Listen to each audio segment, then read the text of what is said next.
श्री रामचरितमानस में एक चौपाई आती है, ढोल गंवार शूद्र पशु नारी, सकल ताड़ना के अधिकारी। सभी अपने मत के अनुसार इसकी व्याख्या करते हैं। कुछ लोग कहते हैं कि ये सभी पीटने योग्य हैं। ढोल गंवार शूद्र पशु नारी ये सभी पीटने के अधिकारी हैं, परंतु ऐसा नहीं है। ढोल, मान लीजिए हम मानते हैं कि ढोल में ताड़न शब्द का मतलब पीटना है। वैसे भी यदि हम ढोल से हाथ जोड़कर कहें, निवेदन करें कि ढोल देवी आप बज जाओ, तो बजेगी क्या? नहीं ना।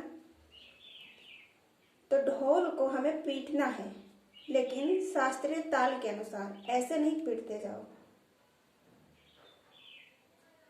उसे थापाक की जरूरत है, तब वह ध्वनि प्रकट करेगी। जिस प्रकार कनक कनकते सौ गुनी मादकता अधिकाय, कनक कनकते सौ गुनी मादकता अधिकाय, या पाए बौराए जल या खाए बौराए। जिस प्रकार एक कनक शब्द का मतलब है सोना और दूसरे कनक का मतलब है धतूरा, ठीक इसी प्रकार ढोल में ताड़न शब्द का तात्पर्य पीटना है, लेकिन शास्त्रीय ताल के अनुसार। और अन्य शब्दों में इसका पीटने का मतलब नहीं है। गंवार, मान लीजिए गंवार अविवेकी को कहते हैं, विवेकहीन व्यक्ति को गंवार कहते हैं। मान लीजिए किसी अविवेकी को हमने कोई कार्य दिया, तो उस पर हमें अपनी दृष्टि बनाए रखनी, क्योंकि वह गंवार है, कहीं कोई त्रुटि न कर दे। इसलिए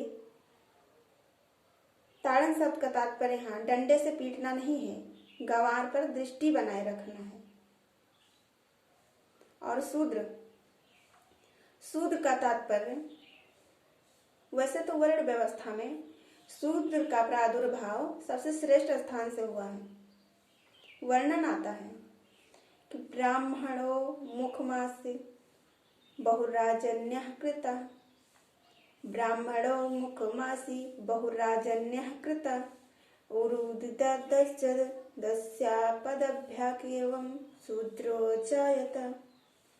सदैव ईश्वर के श्री चरणों की वंदना की जाती है। किसी भी देवी देवता की पूजा करते हैं तो उनके चरणों की वंदना करते हैं, शीश की नहीं, है ना। तो शूद्रों का प्रादुर्भाव श्री चरणों से हुआ है। कोई ऐसा न समझे कि शूद्र का मतलब निकृष्ट होता है। यहाँ शूद्र का तात्पर्य, जैसे किसी से कहते हैं कि शूद्रवत आचरण करता है, इसका तात्पर्य। जैसे किसी से हम कहते हैं कि यह शूद्रवत आचरण करता है, तो इसका मतलब हुआ कि शास्त्र विरुद्ध, सदाचार के विरुद्ध आचरण करना शूद्रवत शब्द की ओर संबोधित करता है।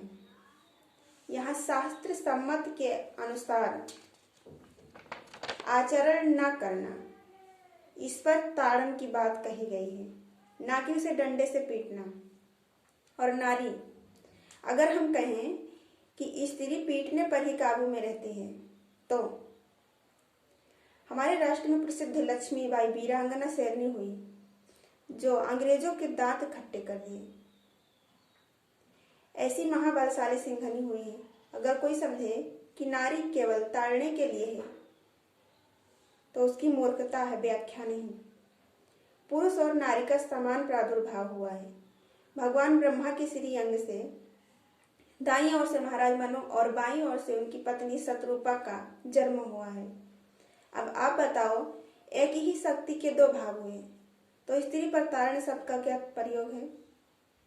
जैसे अब आप मार्ग में चले जा रहे हैं, आपने दृष्टि चूक कर दी और आपकी नारी चल रही है पीछे, तो कोई हमला कर सकता है,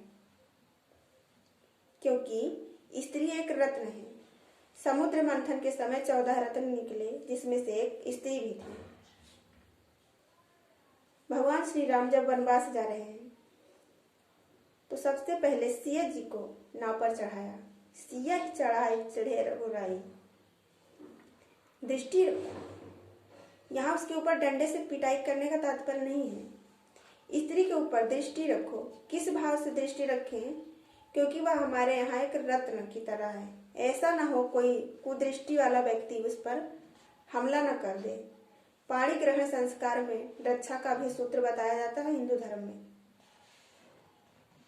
हमारे शास्त्रीय सिद्धांत में कभी भी स्त्री को अकेला छोड़ने का सिद्धांत नहीं पाया गया। बच्ची है तो माँ बाप के सानिध्य में थोड़ा और बड़ी हुई तो भाई बहन के सानिध्य में, थोड़ा और बड़ी हुई तो पति के सानिध्य में, और बड़ी हुई तो बच्चों के सानिध्य में। कहने का मतलब कि एक दृष्टि रखी गई है।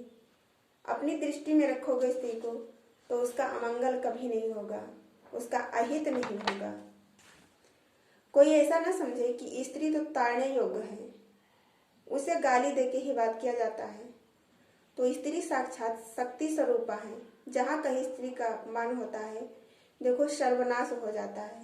स्वयं देख लीजिए, रावण जिसने वेदवती की चोटी पकड़ा, कंस जिसने देवकी के केसों को पकड़ा, और दुर्योधन जिसने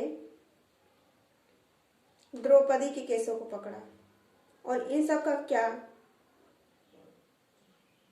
अंत हुआ है आप सभी जानते हैं। और पशु चालक जो है घुड़सवार एड़ी से ताड़न देता है। किसान बैल को दाहिने बाएं कहकर ताड़न करता है और बैल भी समझ जाता है। पशु को अपने इशारे से चलाया जाता है। अब अगर उससे हाथ जोड़कर कहेंगे कि बैल देवता इधर मुड़ जाओ तो नहीं मुड़ेगा ना। लेकिन वही लगाम पकड़ी, थोड़ा सा ताड़न किया, खींचा, इशारा दिया और वह मुड़ जाता है।